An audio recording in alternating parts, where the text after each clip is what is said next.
7. Sen isä on Valjo-Ori Kelmi, 7-kertainen kouluratsastuksen mestari. Kelmin isä ratsu- ja pienhevossuunnan on Botomies. Lorenzon emä Natso ja emän isä Ame. Juoksijasuunnan ori, joka on valmiiksi ratsujälkeläisistä. Lorenzon emälinjasta sen verran, että emälinja menee tähän jo äsken mainittuun Ystiin, joka on Lorenzon 3. emä.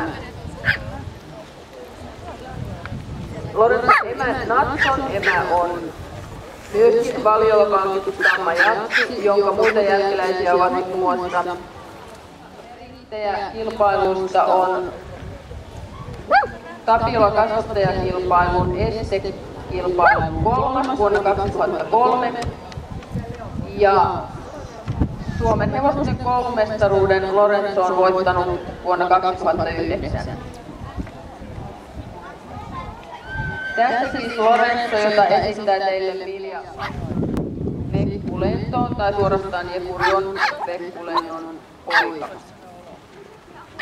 Ja kasvattaja Ratsu Reimalla on tähän mennessä 2 jälkeläistä. Sen omia tuloksia ovat laatuarvostelun, 4-vuotiaiden laatuarvostelun 6. sija ja kasvattajakilpailun. Ja Tullihan työskentelee hevosopiston oppilaiden kanssa nykyään opetusratsuna, voin sanoa oikeastaan luottoratsuna Ypäjän hevosopiston 2007. Kilpailu iältään nuori sillä tavalla, että Ystiina on myöskin jo varso. Ja Ystiinan emä on Tuulian Taika,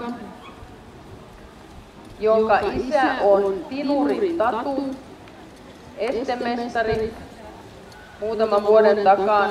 Ja sillä tavalla tämä Ystiina on harvinaista emälinjaa, että sen emä Tuulian Taika suoraa isälinjaa tämä Ystiinan.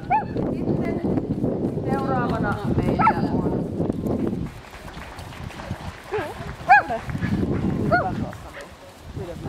Tamma. Ja Ystiina on siis varsonut Tamma, se on 4-vuotiaana varsonut, eli viime vuonna Orivarsan Orista Ponuveikko. Ystiinalla on jo vuotias jälkeläinen. Ystiinan kasvattaja